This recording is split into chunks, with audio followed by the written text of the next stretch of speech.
अस्सलाम वालेकुम, very good evening to all of you. आप देख रहे हैं पसे पर्दा और मैं हूं नादिया नकी। आज सुप्रीम कोर्ट ऑफ पाकिस्तान ने सानिहा APS के असखुद नोटिस केस में वज़ीर आज़म जनाब इमरान खान को तलब किया कोर्ट में, और उसके बाद उनसे इस्तफसार भी किया, उनसे सवालात भी पूछे गए और 4 हफ्तों की समात को फिर मुलतवी किया गया है 4 हफ्तों के लिए। और कहा गया है कि वज़ीर आज़म जनाब इमरान खान 20 अक्टूबर के जो हुक्म है अदालत का, उसकी रूह से और वालदैन जो हैं शुहदा के, उनके इत्मीनान बख्श यानी उनके इत्मीनान के साथ जो है वो कार्रवाई करे उन लोगों के ख़िलाफ़ जिनको मुर्दे इल्ज़ाम ठहराया जा रहा है कि जिनकी वजह से ये इतना बड़ा सिक्योरिटी लैप्स हुआ, और क्या इक़दामात लिए जा रहे हैं इसकी बाकायदा रिपोर्ट जो है वो अदालत में पेश करनी होगी वज़ीर आज़म के साइन से। आज जब उनकी तलबी हुई सुप्रीम कोर्ट में, पहले ये सोचा जा रहा था कि वो होंगे या नहीं होंगे, बिलाखिर जब वो पेश हुए, कुछ वज़रा के हमरा पेश हुए, उसके बाद रोस्ट्रम पे उनको बुलाया गया और उनसे पूछा गया, जिस पे हमने देखा कि वज़ीर आज़म इमरान खान साहब ने कहा कि वो कानून और आइन की बालादस्ती पर यकीन करते हैं और अदालत जो हुक्म देगी वो उस पर एक्शन लेंगे, जिस पर अदालत ने उनसे कहा कि हम तो ऑलरेडी हुक्म दे चुके हैं। आज अदालत में TTP के मुज़ाकरात के हवाले से भी बड़े इंटरेस्टिंग रिमार्क्स आए, जिसमें आला अदलिया कि चीफ जस्टिस, क्योंकि ये 3 रुकनी बेंच था, उसमें एक जज साहब का ये कहना था कि सुना है कि मुजरिमान को टेबल पर बिठा के मुज़ाकरात किए जा रहे हैं, तो क्या किसी किस्म का कोई सरेंडर ऑर्डर एक बार फिर साइन किया जा रहा है। बहरहाल इस पूरी जो आज समात हुई है उसमें बार बार ये जिक्र किया गया, बताया गया कि हुकूमतों को और अदालतों को इतने बड़े सानहे को भूलने नहीं दिया जाएगा, और इसी हवाले से जो इक़दामात हैं आला हुक्काम, आला अफसरान के ख़िलाफ़ वो लेने होंगे वज़ीर आज़म पाकिस्तान को। कुछ अहम फ़ैसले हैं और बड़ी मुश्किलात हैं इन 4 हफ्तों में, जिस पर आज तज्ज़िया करवाएंगे अपने मोहतरम मेहमानों से। हमारे साथ होंगे आज उवैस तौहीद, एजाज़ सैयद और अम्मार मसूद साहब। Thank you so much for joining us Ejaz, क्योंकि आज सुप्रीम कोर्ट में मौजूद थे जिस वक्त वज़ीर आज़म पेश भी हुए और उसके बाद भी ज़ाहिर है उस पूरे समात के दौरान। एजाज़, हम आपसे पहले जानना चाहेंगे कि एक ओवरऑल अगर हम आपसे पूछें कि वज़ीर आज़म की पेशी, क्योंकि इससे कबल कम अज़ कम ये इस हुकूमत में नहीं सोचा जा रहा था कि कभी माजी की हुकूमतों की तरह या माजी के वज़ीर आज़म की तरह कोर्ट जो है वो तलब कर सकता है। इमरान खान साहब आज पेश भी हुए, पूरी बॉडी लैंग्वेज उनकी कैसी थी, और जिस तरह से उन्होंने बार बार यकीन दहानी कराई है आला अदलिया को कि वो इंसाफ के तकाज़ों को पूरा करेंगे, क्या आपको ये होता नज़र आ रहा है, और क्या ये अहम और मुश्किल फ़ैसले नहीं होंगे वज़ीर आज़म के लिए? ब्रॉड क्वेश्चन किया आपने, मैं क्विकली आपके सवालों का जवाब देने की कोशिश करता हूँ। पहली बात तो ये है कि आज प्राइम मिनिस्टर को बुलाया गया और वो मुकर्रर टाइम पर आ गए। कल शाम को अटॉर्नी जनरल पाकिस्तान से भी हमारी मोअज़्ज़ज़ अदलिया के जो टॉप जजेस हैं उनकी एक मुलाकात हुई थी। मुझे नहीं पता कि अटॉर्नी जनरल को पहले से इन्फॉर्म किया गया था या नहीं कि प्राइम मिनिस्टर को इन्वाइट किया जाना है इस केस में, लेकिन जाहिर है इस सारे सीन में एक सवाल पैदा होता है। एक बात तो ये है। दूसरी बात ये है कि जब आज प्राइम मिनिस्टर आए तो प्राइम मिनिस्टर की वहां पर जो आमद है और जो समात है वो 3 हिस्सों पर मुश्तमिल है। एक हिस्सा वो है कि जो जजेस ने प्राइम मिनिस्टर से जो बातचीत की, जो जजेस ने सवालात उठाए, और दूसरा हिस्सा है प्राइम मिनिस्टर के जवाबात का। और जजेस प्राइम मिनिस्टर को 1-2 दफा उन्होंने इंटरप्ट भी किया और अपनी बात की, फिर प्राइम मिनिस्टर ने उन्हें 2-3 दफा कहा कि मुझे बात करने दें, मैं आपको पूरा कॉन्टेक्स्ट देता हूं, और फिर उन्होंने कॉन्टेक्स्ट दिया। ये तो 2 बातें हैं जो चीजें रिपोर्ट हो गई। जो तीसरा एस्पेक्ट है वो जजेस में से एक जस्टिस काजी अमीन, उनके 2 सवालात थे जिनका जवाब नहीं आया, और शायद जो चीफ जस्टिस और जस्टिस इजाजुल हसन है उन्होंने भी शायद इस पर प्रेस नहीं किया, लेकिन जस्टिस काजी अमीन के जो 2 सवालात थे वो बड़े अहम थे। मिसाल के तौर पे एक वो जिसका जिक्र आपने किया कि उन्होंने प्राइम मिनिस्टर से कहा कि क्या हम एक और सरेंडर डॉक्यूमेंट साइन करने जा रहे हैं, TTP के हवाले से ये बात हो रही थी। और दूसरा एक और मौके पे उन्होंने सवाल किया कि जनाब प्राइम मिनिस्टर, 9 पुलिस वाले TLP के हाथों वो मारे गए हैं, वो शहीद हुए इन दी लाइन ऑफ ड्यूटी, उनके बारे में आपने क्या किया। यानी कि ये मामला TLP के साथ जो गवर्नमेंट का मुआहदा उसकी तरफ भी जा रहा था, लेकिन चीफ जस्टिस ने जाहिर है उस केस के ऊपर ही वो किया। तो इस पूरे सिनारियो में जो प्राइम मिनिस्टर का स्टेटमेंट था, कोई शक नहीं कि बड़ा मुजल्लल था। उसमें प्राइम मिनिस्टर ने जब प्राइम मिनिस्टर को कहा गया कि कंपनसेशन को तो लवाहिकीन ने इनकार कर दिया है। सही। तो अब इनको मुतमिन करें। तो उस पे प्राइम मिनिस्टर ने कहा कि जी देखिए आप ऑर्डर दें, मैं उस पर अमल दरामद कर देता हूँ। वैसे जिन 6 अपराध पर केस करने की बात की गई थी उनकी तो मॉरल ड्यूटी बनती थी, जो कि अटॉर्नी जनरल ने उनको एडवाइस की। जी जी एजाज जी ना जी अच्छा मॉरल ड्यूटी तो हाँ मॉरल ड्यूटी बनती थी। तो अब आप क्या देख रहे हैं कि अब क्योंकि जाहिर है 4 हफ्तों के लिए ये समाअत मुलतवी हुई है और इन 4 हफ्तों में उन्होंने जिम्मेदारान का तयन भी करना है और कोई इकदामात लेने का भी बताना है। क्या ये आपके नज़दीक मुश्किल फैसला नहीं होगा वज़ीर आज़म के लिए? मेरा नहीं ख्याल कि ये प्राइम मिनिस्टर के लिए मुश्किल फैसला होगा। मेरा ये ख्याल है कि इस सारे अमल में जो बाकी इंस्टीट्यूशंस इन्वॉल्व हैं हमारी सिक्योरिटी के, वो उन्होंने जो एक्शन लिए हुए हैं इस हवाले से अगर लिए हुए हैं तो उनकी फहरिस्त दे दी जाएगी। और आप आज देखें कि आज एक कुछ तफसील भी आई है कि इस हवाले से हमने क्या क्या एक्शन किए। 5 बंदों को सजाए मौत हो गई। एक बंदा जो है वो सुप्रीम कोर्ट में 2016 अगस्त से उसकी जो रिव्यू पिटीशन है वो गौर की जा रही है। तो मेरी नहीं ख्याल कि ये गवर्नमेंट के लिए कोई इतना बड़ा चैलेंज है। इस हद तक जरूर है कि जाहिर है इस पे अगर कोई तादीबी कार्रवाई की गई है हमारे सिक्योरिटी इदारों की तरफ से उन ऑफिसर के खिलाफ जिन्होंने गफलत का मुजाहरा किया, तो उसकी फहरिस्त पेश करना होगी। और अगर नहीं की गई तो फिर उस पे सवाल जरूर उठाए जाएंगे। वैसे आप किस तरह से देख रहे हैं? जैसे एजाज कह रहे हैं कि उनका नहीं ख्याल कि कोई ऐसे मुश्किल फैसले उनको लेने होंगे, लेकिन बार बार जिस तरह से सिक्योरिटी लैब्स का जिक्र हुआ है, जिस तरह से आज एक रिमार्क में तो बल्कि ये भी कहा गया था ना कि सिक्योरिटी आला हुकाम जो है वो मरात लेकर चले गए and nobody was like held responsible, that is what it meant. तो आपको नहीं लगता कि इट मे बिकम, और वज़ीर आज़म का ये कहना कि कोई मुकद्दस गाय नहीं है, ये थोड़े मामला जो हैं वो इतने सहल नहीं हैं जितना कि समझ में आ रहे हैं? नादिया, कंफ्यूजन तो बहुत है, लेकिन जब ये एपीएस का जिक्र आता है और हर 14 दिसंबर तारीख करीब है, तो मेरे जहन में वो मनाजिर मैं पहली दफा उसका दरवाजा खुला बाद को के बाद वहाँ था और किस तरीके से वहाँ पे खून बह रहा था, किस तरीके से बच्चों के किताबों पर वहाँ पे पेंसिल टूटी हुई, वहाँ पर बच्चों की यूनिफॉर्म और फिर बच्चों के वालिदैन के वो आंसू। एक मोहल्ला था जिसके अंदर तो हर लैंप पोस्ट के ऊपर जनाजे का एक ऐलान लिखा हुआ था। इतने सारे थे कि मैं आपको अंदाजा नहीं लगा सकता। मैंने इतने सानियात कवर किए हैं इस सहाफती करियर में, लेकिन जितना मुश्किल मेरे लिए उस कहानी को लिखना था या उसको डिस्क्राइब करना था, मैं आपको बता नहीं सकता कि खून क्या। तो ये एक, चाहे वो सुप्रीम कोर्ट के रिमार्क्स हो, चाहे वो हमारे अखबार के अंदर आए कि एपीएस केस जो है इतना बड़ा सानिया है कि जिसके बाद हमारी कौम को एक सबक भी मिला और हमारे रियासत को, रियासती इदारों को और हमारे इख्तिदार में जो बड़े लोग हैं, रूलिंग एलीट जो है, उनको था कि ये किस तरीके से इंतहा पसंदी खत्म करेगी, किस तरीके से ये दहशतगर्दी खत्म करेगी। ये नेशनल एक्शन प्लान का जो 20 नुकात का जो एक डॉक्यूमेंट, क्या वो रद्दी का कागज था? और सबसे बड़ी बात ये है नादिया कि उसमें शामिल कौन थे?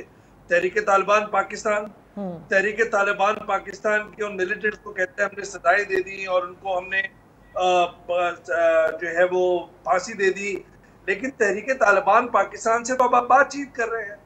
आप तो कह रहे हैं कि जी आपके करीब हैं, आपके लोग हैं, आप शनाख्ती कार्ड बनाएं, आप अफगानिस्तान से आ जाएं, आपने जो सिक्योरिटी एहलकारों को शहीद किया, आपने जो मासूम शहरियों को शहीद किया, कोई बात नहीं, अब आइए आप। तो बातचीत जो है, मुज़ाकरात का सिलसिला एक फॉल्टी है और एक नाकिस लैंड से है और बहुत ही शॉर्ट टर्म गोल्स के साथ है। पार्लियामेंट चाहिए नादिया, और जो मालूमात है, एक कौमी सलामती कमेटी का जो इजलास हुआ था जिसमें army chief general Qamar Javed Bajwa साहब मौजूद थे और अच्छी बात थी, वहाँ पे सारे सियासतदान मौजूद थे, लेकिन हमारे वज़ीर आज़म इमरान खान साहब मौजूद नहीं थे। वो पार्लियामेंट के नीचे आती है सुप्रीम कोर्ट। सुप्रीम कोर्ट का अगर हुक्म आप जो है वो उसकी अताअत करते हैं। बहुत अच्छा लगा मुझे आज जब इमरान खान साहब गए, लेकिन क्या पार्लियामेंट में उनको नहीं होना चाहिए था? क्या बिलावल ने जब वो सवाल उठाया कि भाई मेरी माँ का कातिल कौन है, मेरे इस शहरियों के कातिल कौन है, जब ANP के लोगों ने कहा कि बशीर बिलोर, हारून बिलोर के कातिल कौन है, सही, ये तखार साहब का जवान साल बच्चा जो है वो उसके कातिल का, तो बात मानने की ये है कि चाहे वो TLP हो, चाहे ये इंतहा पसंद जमाते हो, इनके साथ आप एग्रीमेंट्स क्यों कर रहे हैं? क्या आपके इसके साथ सियासी अज़ाइम है या आपके अज़ाइम क्या है? आप रेफरेंडम कराएंगे, आप लोगों को एतमाद में लेंगे, या माजी की तरह हमें आप उसी भूल भुलैया में घुमा देंगे कि ये नेशनल इंटरेस्ट के अंदर है? सही। और आज सबसे बात समझने की है कि आज का जो शो है, आज का जो है, जो हमारे मोहतरम जजेस के जो रिमार्क्स हैं, वो देखिए फैसले में आते हैं कि नहीं आते। ये तो जब लॉयर्स के कत्लेआम हुआ था, जब सुसाइड अटैक के अंदर कोयटा में, तो जब भी काजी फायद ईसा साहब ने एक रिपोर्ट दी थी, उसका क्या हुआ? जो धरना हुआ था फैजाबाद का, उसका क्या हुआ? मैं ये समझता हूँ कि आज का जो शो था पूरा, उसके अंदर कुछ मजबूत बातें हैं और कुछ सवालिया निशान है, जिसका आपने जिक्र किया। सही, मजबूत यह है कि वज़ीर आज़म साहब ने कानून की बालादस्ती को मानते हुए आज तशरीफ लाए वो सुप्रीम कोर्ट। बिल्कुल सही। और दूसरी जो इसमें बात, जो सवाल उठता है, वो ये उठता है कि ये जो तनाज़े के बाद जो तकर्रुरियां तैनातियां थी, उसके बाद ये जो आज हुआ है, बिल्कुल ये जिस सीन की आप बात कर रहे हैं ना, ये हम आगे चल के जरूर डिस्कस करते हैं। हाँ बिल्कुल करते हैं, क्योंकि इसको हम आइसोलेशन में नहीं देख सकते। मैं एक छोटी सी ब्रेक ले लें दूं, फिर ब्रेक से वापस आकर जरा अमार से भी पूछ लेते हैं, क्योंकि 4 हफ्तों का फैसला यकीनन मुश्किल होगा। जिस किस्म के रिमार्क्स आए हैं और जिस किस्म के एक्शंस अदालत एक्सपेक्ट करती है, वो किसी भी वजीर आजम के लिए आसान नहीं होते। Let's take a break.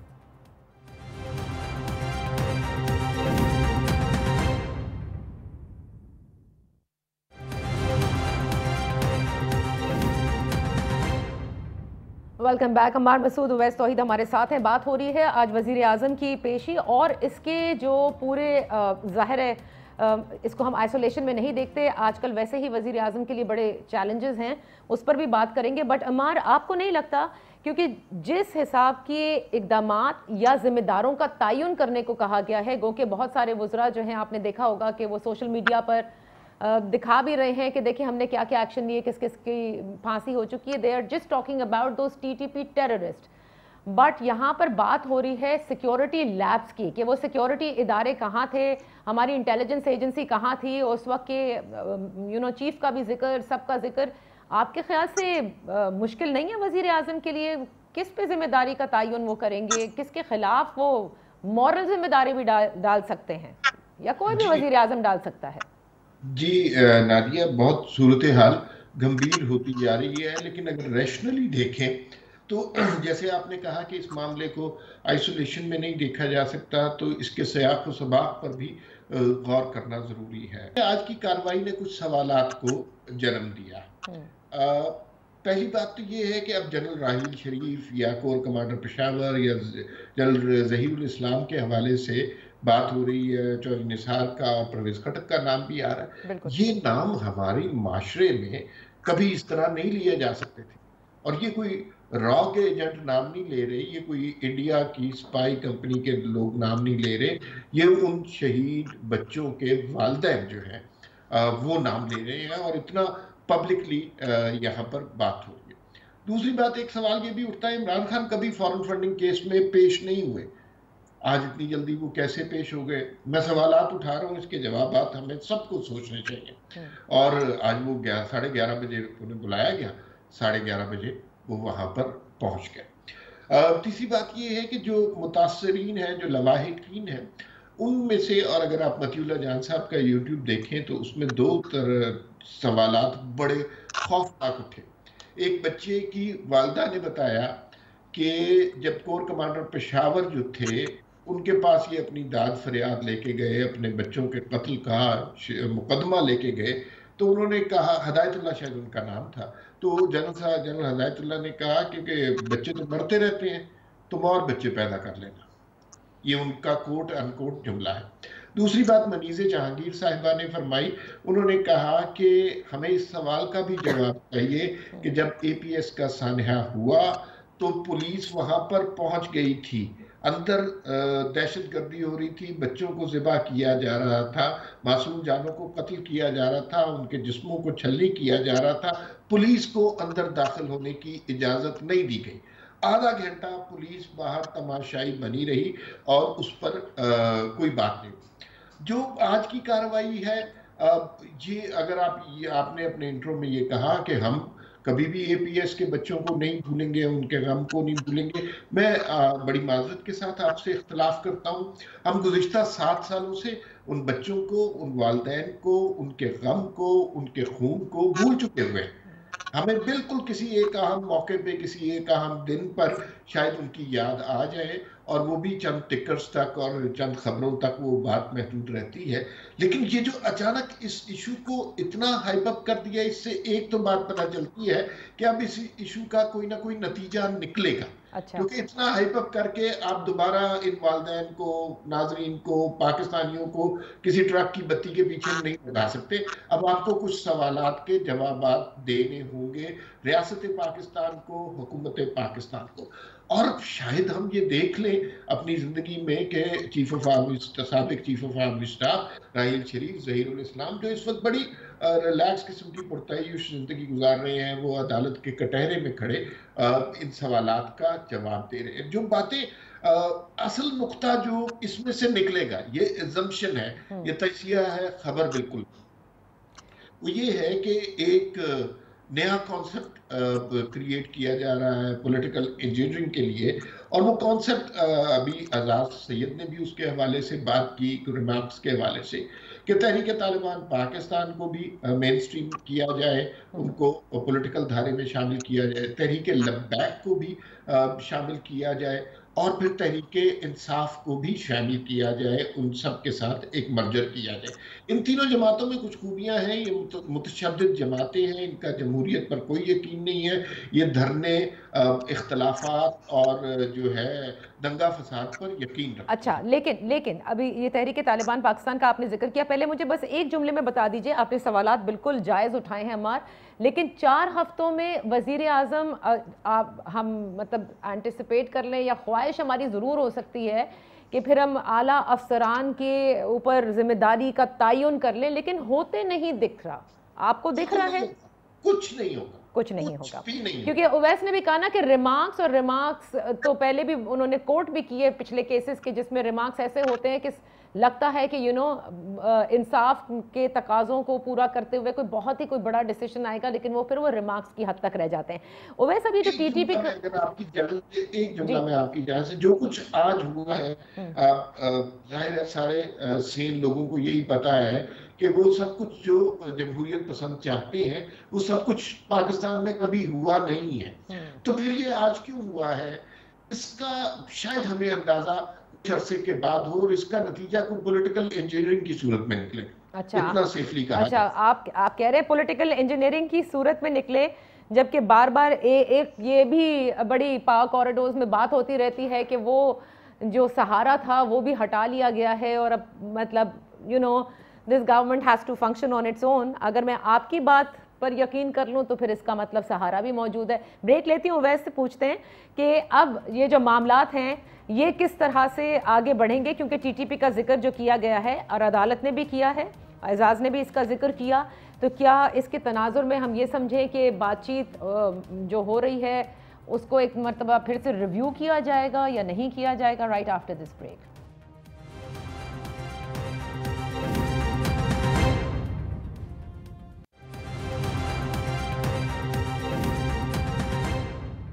Welcome back.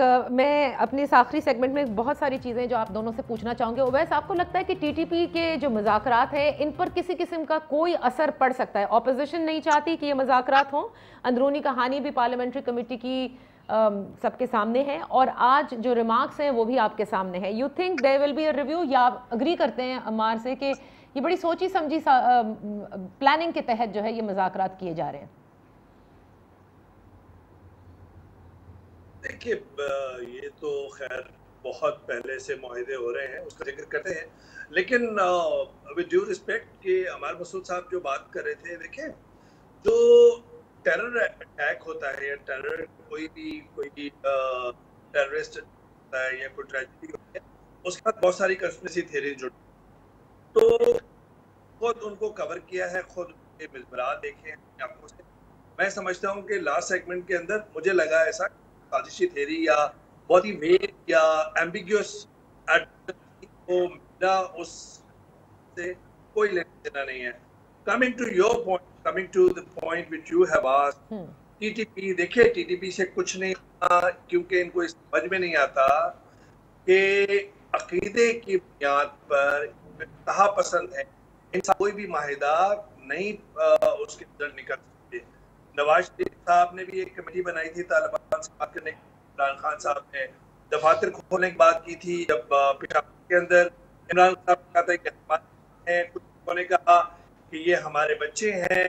अगर आपको याद हो, मौलाना समीउल्लाह जिसके ऊपर इफ्तिखार ने कहा था कि आप अपने बच्चों से अपने बच्चों को ना, ये जो इंतहा पसंद है इनके तफरीक मेरे ख्याल में नहीं कर पाए अब तक रियासत के इदारे, ये क्रिएट हो जाते हैं और बाद इतना बड़ा बन जाते हैं क्योंकि इंतहा पसंद रियासत को इंक्रोच करते हैं, और ये अपने अकीदे की बुनियाद पर अगर मैं इससे इख्तलाफ करूँ या आप इख्तलाफ करें तो उसका जो रिजल्ट है जो इनके हाथ में है वो है कत्ल। अब इनसे क्या बात हो सकती है? आज के बाद डाल देंगे, आज ये बात ये कर लेंगे, लेकिन उसके बाद कल क्या होगा?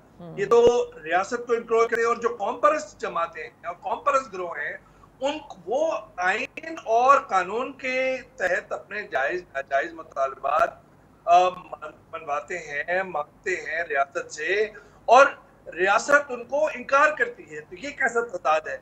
आप इंतहा पसंद जमातों को, ग्रोहों को, जिन्होंने हमारी धरती पे खून बहाया है, उनको आप इजाजत देते हैं। तो मैं ये सोचता हूँ चाहे वो शिकई एग्रीमेंट हो कमांडर नेक मोहम्मद के साथ, चाहे वो सूफी मोहम्मद साहब के साथ हो, या चाहे वो बैतुल्ला महसूद के साथ हो, ये मुआहिदे तकरीबन 7 मुआहिदे हुए हैं और वो सारे नाकाम हुए हैं और इनका रिजल्ट कुछ नहीं निकलना। हाँ, ये जरूर टेम्परेरी रिलीफ ले सकते हैं, लेकिन परमानेंट ये रियासत का पेन है, रियासत की गर्दन में एक कांटा है और माशरे पर बोझ है। तो ये मेरे ख्याल से हमें तफरीक करनी चाहिए कि इनसे हम मुआहदा करना चाह रहे हैं या इनको हम हथियार डलवा कर इनको शिकस्त देना चाह रहे हैं। एक बहुत बड़े फर्क है जिसके अंदर कंफ्यूजन है। अच्छा, ये कंफ्यूजन है। आपने कहा अमार, अब आ जाते हैं जरा इन मामलात पर। ये उवैस ने भी शुरू में उठाया था, इब्तिदा में मैंने भी कहा, आपने भी कहा।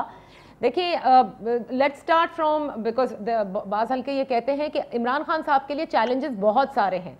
पहले वो एक नोटिफिकेशन का चैलेंज था, फिर टीएलपी का चैलेंज आया, उसके बाद महंगाई रिलेटेड चैलेंज आप देख रहे हैं, कल कानून साजी के लिए मशावरती आज जोहराना भी दिया, कल पार्लियामेंट का मुश्तरका सेशन, और आज अचानक कोर्ट ने जिस तरह से तलब किया, जबकि उस वक्त इमरान खान साहब की मतलब ना वो वजीर आजम थे ना उनकी वफाकी हुकूमत थी। किस तरह से आप देख रहे हैं, क्या मजीद इस तरह की फुलझड़ियां आपको होती नजर आएंगी अब 2023 तक?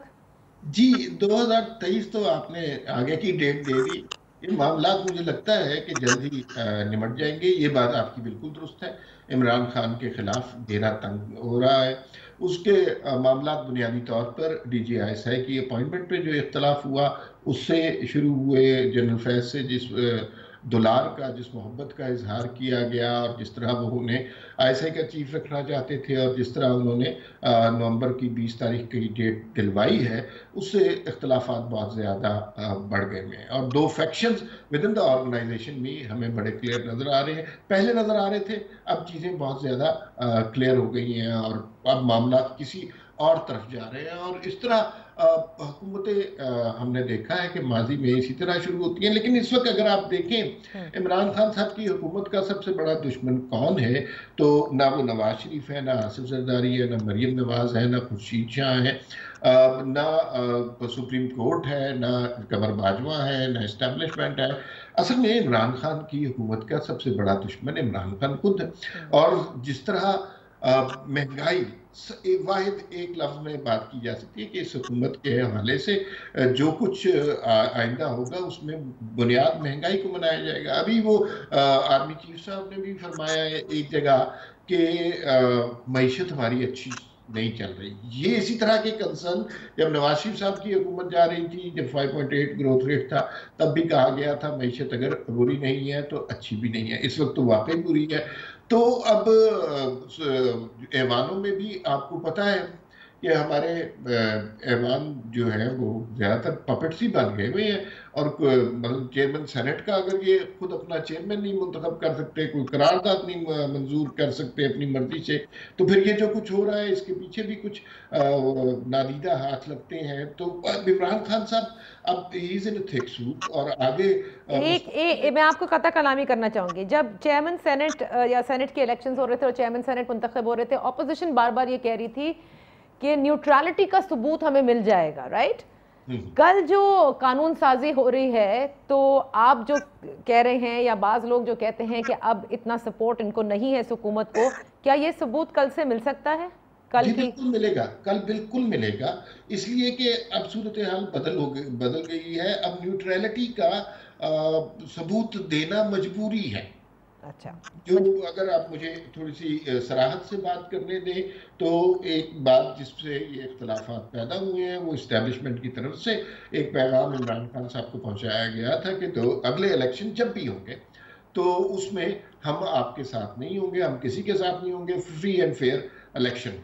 उसके बाद से इमरान साहब को बहुत खौफ पड़ गया, क्योंकि उनकी तो बैसाखियाँ ही अगर गिर गई हैं तो वो किस तरह आगे चलेंगे। वहाँ से इख्तलाफात पैदा होना शुरू हुए हैं, और अब बजाय इसके कि अपोजिशन ने अपने आप को प्रूव करना है, एक्चुअली इस्टेब्लिशमेंट ने अपोजिशन के सामने सुरखरू होने की कोशिश करनी है। और मेरा नहीं ख्याल ये ईवीएम और ओवरसीज पाकिस्तानी की वोटिंग के हवाले से कोई हुकूमत को कामयाबी हासिल होगी। कल की कार्रवाई आपने देख ली, 2 करारदादे पेश की, बंदे पूरे नहीं हो सके, तो ये सूरत हाल आगे दिन ब दिन इनके लिए खतरनाक होती जा रही है। लोग तो इलेक्शन की डेट भी दे रहे हैं, लोग इन हाउस चेंज की तो मामलात आप ये कहते हैं कि चैलेंजेस जो है वो काफ़ी है। मैं वैसे आपसे भी पूछूंगी कि आज सिर्फ ये मामला नहीं है कोर्ट का, बल्कि दूसरा मामला जिसमें चीफ सेक्रेटरी पंजाब को बड़ी सरजनिश हुई है कि आपको 7 माह हो गए, बल्दियाती इदारे आपने जो हैं वो अब तक बहाल नहीं किए। तो आपको भी लगता है कि घेरा जो है वो तंग किया जा रहा है अब इमरान खान साहब को? बहुत सारे ये चैलेंजेस और नजर आते रहेंगे until we reach 2023, और you feel that इससे बहुत पहले हालात कुछ बदलते दिखेंगे आपको?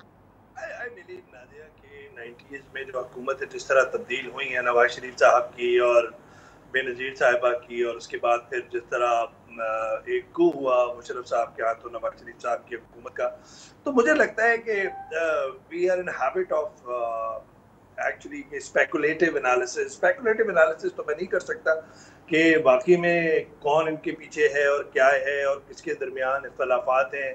लेकिन ये ज़रूर है कि जो तनाज़ा खड़ा हुआ है, इतना मुझे जो समझ में आता है वो मैं आपको गुज़ार कर देता हूँ कि जो आईएसआई के सरबराही के नोटिफिकेशन में ताख़ीर हुई और जो तनाज़ा एक खड़ा हुआ, उसकी बुनियाद पर लगता यही है कि फासले बढ़ गए हैं। लेकिन उसका रिजल्ट क्या होगा, कि इंटरफेयर करेंगे या इन्वॉल्वमेंट होगी, I don't want to speculate and I can not speculate and I don't have any basis to speculate on that. But what I am trying to suggest here Nadia, कि मुझे ऐसा लगता है कि इमरान खान साहब के लिए जो मसाइल हैं वो बहुत पहले से हैं। हाँ, ये ज़रूर है कि जो इस्टेब्लिशमेंट के कंधे पहले मौजूद होते थे वो शायद अब ना हो, जो सियासी मुश्किलात थी उसके अंदर वो मदद फराहम ना हो सके, जो इकनॉमिक मसाइल थे उसके अंदर जो मदद फराहम की जाती थी, मॉरल सपोर्ट की जाती थी, वो भी शायद ना हो।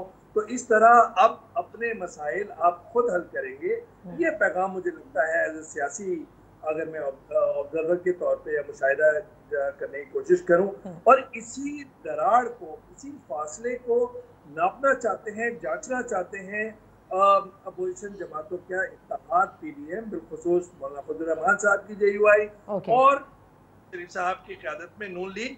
मुझे नहीं लगता कि वो हुकूमत का तख्ता उलट रही है, हुकूमत ख़त्म हो रही है। मुझे ऐसा लगता है कि वो 2023 के इंतखाबात से पहले जो फासले हैं इस्टेब्लिशमेंट या इमरान खान साहब की हुकूमत, उसको देखना चाहते हैं, उसका एक टेस्ट लेना चाहते हैं। वरना दिसंबर के अंदर दर्जे हरारत का सर्द होगा, तो उसमें कौन सा लॉन्ग मार्च होगा और क्या शॉर्ट मार्च होगा, ये बातें मेरे ख्याल में कबल वक्त है कहना। अच्छा, बस एक चीज़ एक लाइन में अगर आप बता दें वैस, कल आप किस तरह देख रहे हैं कि इमरान खान अपने इत्तेहादियों के साथ आज जिस तरह से उन्होंने दोहराना भी किया है, he will be able to legislate tomorrow, जिन कवानीन की वो लेजिस्लेशन चाह रहे हैं? मेरे ख्याल में सियासी जो फेट है तहरीक इंसाफ की वो ओवरसीज वोटर्स पे बहुत ज़्यादा डिपेंड कर रही है अगले इलेक्शन में।